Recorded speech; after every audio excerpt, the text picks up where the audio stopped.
கர்த்தருடைய பரிசுத்த நாமத்திற்கு மகிமை உண்டாவதாக. இந்த வேர்ட்ஸ் ஆஃப் ட்ரெஷர் என்ற யூடியூப் சேனல் மூலமாக உங்களை சந்திப்பதில் கர்த்தருக்குள் மிகுந்த மகிழ்ச்சி அடைகின்றேன். நாம் இப்போது எண்ணாகமம் புத்தகம் 13வது அதிகாரத்தை குறித்து பார்க்கலாம். இந்த எண்ணாகமம் 13வது அதிகாரத்தில் 33 வசனங்கள் உள்ளன. இந்த அதிகாரத்தில் கர்த்தர் மோசேயிடம் அவர் தம்முடைய பிள்ளைகளுக்கு கொடுக்கக்கூடிய கானான் தேசத்தை போய் சுற்றி பார்த்து வரும்படி மனிதரை அனுப்ப வேண்டும் என்று மோசேயிடம் சொன்ன காரியங்களும், மோசே அதற்காக இஸ்ரவேல் புத்திரரின் பிரபுக்களை தெரிந்தெடுத்து அந்த தேசத்திற்கு அனுப்பினதும், அவர்கள் திரும்பி வந்து இவர்களுக்கு பரப்பின செய்திகளை குறித்தும் இந்த அதிகாரம் முழுவதும் பார்க்கலாம். முதல் 20 வசனங்களும் கானான் தேசத்திற்கு செல்ல மோசே அனுப்பின மனிதர்களுடைய நாமங்கள், அவர்கள் என்ன பார்த்தார்கள் என்பதை குறித்தும் குறிப்பிடப்பட்டுள்ளது. கர்த்தர் மோசேயை நோக்கி, நான் இஸ்ரவேல் புத்திரருக்கு கொடுக்கும் கானான் தேசத்தை சுற்றி பார்ப்பதற்கு நீ மனிதரை அனுப்பு. ஒவ்வொரு பிதாக்களின் கோத்திரத்திலும் ஒவ்வொரு பிரபுவாகிய புருஷனை அனுப்ப வேண்டும் என்றார். மோசே கர்த்தருடைய வாக்கின்படியே அவர்களை பாரான் வனாந்தரத்திலிருந்து அனுப்பினான். அந்த மனிதர் யாவரும் இஸ்ரவேல் புத்திரரின் தலைவர்கள். நம்ம இதுக்கு முன்னாடி படித்த அதிகாரங்கள்ல சேனாபதிகளை குறித்து பார்த்தோம். ஒவ்வொரு கோத்திரத்திலும் ஒவ்வொரு சேனாபதி. இவங்க லைக் அம்பாசிடர். இவங்க இங்க இருந்து வேவுக்காரர்கள், இங்க இருந்து போய் பார்த்துட்டு வந்து சொல்றது மாதிரி. அப்படி 12 தலைவர்களை தேர்ந்தெடுத்தார்கள். அவர்களுடைய நாமங்களாவன: ரூபன் கோத்திரத்தில் சக்கூரின் குமாரன் சம்முவா, சிமியோன் கோத்திரத்தில் ஓரியின் குமாரன் சாப்பாத், யூதா கோத்திரத்தில் எப்புன்னையின் குமாரன் காலேப், இசக்கார் கோத்திரத்தில் யோசேப்பின் குமாரன் ஈகால், எப்ராஹிம் கோத்திரத்தில் நோனின் குமாரன் ஓசேயா, பென்யமின் கோத்திரத்தில் ரப்புவின் குமாரன் பல்தி, செபுலோன் கோத்திரத்தில் சோதியின் குமாரன் காதியேல், யோசேப்பின் கோத்திரத்தை சேர்ந்த மனாசே கோத்திரத்தில் சூசின் குமாரன் காதி, தான் கோத்திரத்தில் கெமல்லியின் குமாரன் அம்மியேல், ஆசேர் கோத்திரத்தில் மிகாவேலின் குமாரன் சேத்தூர், நப்தலி கோத்திரத்தில் ஒப்பேசியின் குமாரன் நாகபி, காத் கோத்திரத்தில் மாகியின் குமாரன் கூவேல். தேசத்தை சுற்றி பார்க்கும்படி மோசே அனுப்பின மனிதரின் நாமங்கள் இவைகளே. நூனின் குமாரனாகிய ஓசேயாவுக்கு யோசுவா என்று மோசே பெயரிட்டிருந்தான். இந்த ஓசேயா நூனின் குமாரனாகிய ஓசேயா மோசேயோடு கூட இருந்தவன். இவன் எப்ராஹிம் கோத்திரத்தை சேர்ந்தவன். அவர்களை மோசே கானான் தேசத்தை சுற்றி பார்க்கும்படி அனுப்புகையில் அவர்களை நோக்கி, நீங்கள் இப்படி தெற்கே போய் மலையில் ஏறி தேசம் எப்படிப்பட்டது என்றும், அங்கே குடியிருக்கிற ஜனங்கள் பலவான்களோ பலவீனர்களோ, கொஞ்சம் பேரோ அநேகம் பேரோ என்றும், அவர்கள் குடியிருக்கிற தேசம் எப்படிப்பட்டது, அது நல்லதோ கெட்டதோ என்றும், அவர்கள் பட்டணங்கள் எப்படிப்பட்டதென்றும், அவர்கள் கூடாரங்களில் குடியிருக்கிறவர்களோ கோட்டைகளில் குடியிருக்கிறவர்களோ என்றும், நிலம் எப்படிப்பட்டது, அது வளப்பமானதோ இளப்பமானதோ என்றும், அதில் விருட்சங்கள் உண்டோ இல்லையோ என்றும் பாருங்கள். தைரியம் கொண்டிருந்து தேசத்தின் கனிகளிலே சிலவற்றை கொண்டு வாருங்கள் என்றான். அக்காலம் திராட்சை செடி முதற்பழம் பழுக்கிற காலமாயிருந்தது. 21 25 வசனங்கள் வரை கானான் தேசத்தை அவர்கள் சுற்றி பார்த்தது. அவர்கள் இந்த 12 மனிதரும் போய் சீன் வனாந்தரம் தொடங்கி ஆமாத்துக்கு போகிற வழியாகிய ரேகோப் மட்டும் தேசத்தை சுற்றி பார்த்து, தெற்கேயும் சென்று எபிரோன் மட்டும் போனார்கள். அங்கே ஏனாக்கின் குமாரராகிய அகிமானும் சேசாயும் தல்மாயும் இருந்தார்கள். எபிரோன் எகிப்தில் உள்ள சோவானுக்கு 7 வருஷத்திற்கு முன்னே கட்டப்பட்டது. பின்பு அவர்கள் எஸ்கோல் பள்ளத்தாக்கு மட்டும் போய் அங்கே ஒரே குலை உள்ள ஒரு திராட்சை கொடியை அறுத்தார்கள்.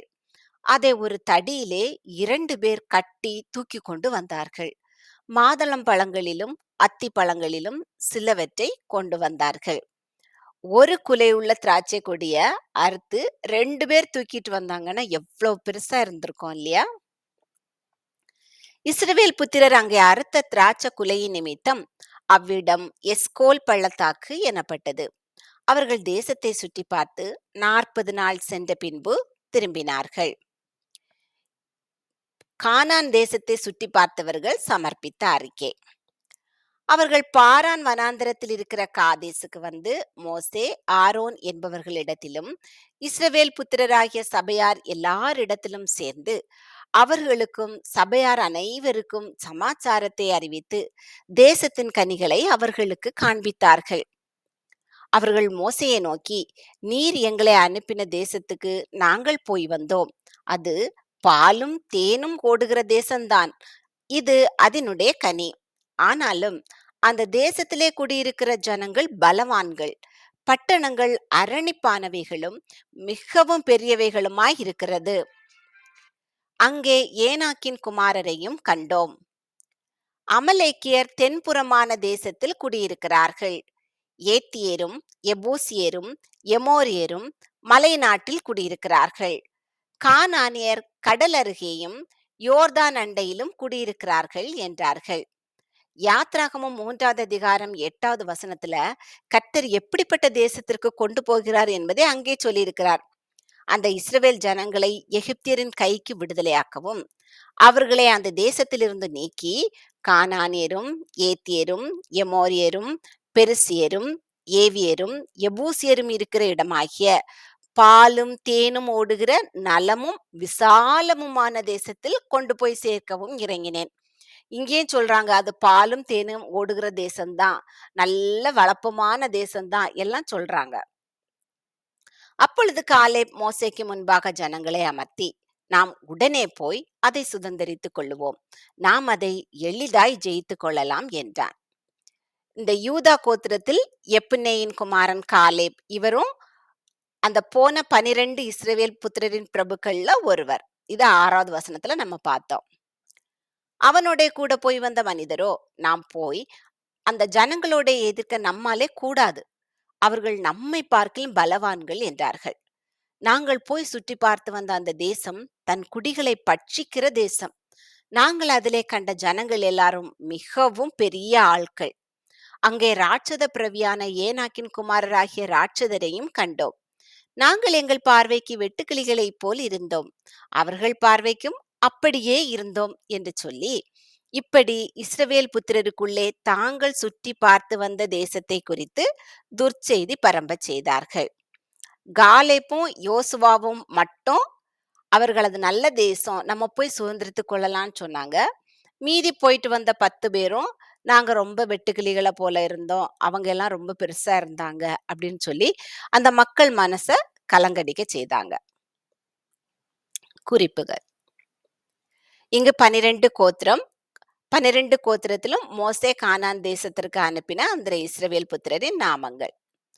ரூபன் கோத்திரத்தில் சக்கூரின் குமாரன் சம்முவா, சிமியோன் கோத்திரத்தில் ஓரியின் குமாரன் சாப்பாத், யூதா கோத்திரத்தில் எப்புன்னேயின் குமாரன் காலேப், இசக்கார் கோத்திரத்தில் யோசேப்பின் குமாரன் ஈகால், எப்ராஹிம் கோத்திரத்தில் நூனின் குமாரன் ஓசேயா, பென்யமீன் கோத்திரத்தில் ரப்போவின் குமாரன் பல்தி, செபுலோன் கோத்திரத்தில் சோதியின் குமாரன் காதியேல், மனாசே கோத்திரத்தில் சூசின் குமாரன் காதி, தான் கோத்திரத்தில் கெமலியின் குமாரன் அம்மியேல், ஆசேர் கோத்திரத்தில் மிகாவேலின் குமாரன் சேத்தூர், நப்தலி கோத்திரத்தில் ஒப்பேசியின் குமாரன் நாகபி, காத் கோத்திரத்தில் மாகியின் குமாரன் கூவேல். இந்த அதிகாரத்தில் இஸ்ரவேல் புத்திரருக்கு கொடுக்கும் கானான் தேசத்தை சுற்றி பார்ப்பதற்கு மனிதரை அனுப்ப கர்த்தர் மோசேயிடம் சொன்ன காரியங்கள், கானான் தேசத்திற்கு செல்ல மோசே அனுப்பின இஸ்ரவேல் புத்திரரின் தலைவர்களுடைய நாமங்கள், கானான் தேசத்தை அந்த இஸ்ரவேல் புத்திரரின் தலைவர்கள் சுற்றி பார்த்த காரியங்கள், கானான் தேசத்தை சுற்றி பார்த்தவர்கள் இங்கே வந்து சமர்ப்பித்த அறிக்கை, இவை எல்லாவற்றையும் பார்த்தோம். கர்த்தர் உங்களை ஆசீர்வதித்து பாதுகாத்து பராமரித்து வழி நடத்துவாராக. நீங்கள் அநேகருக்கு ஆசீர்வாதமாக இருந்து இன்னும் ஆண்டவருடைய ராஜ்யத்தை கட்ட அநேகருக்கு பிரயோஜனமாயிருப்பீர்களாக. ஆமேன்.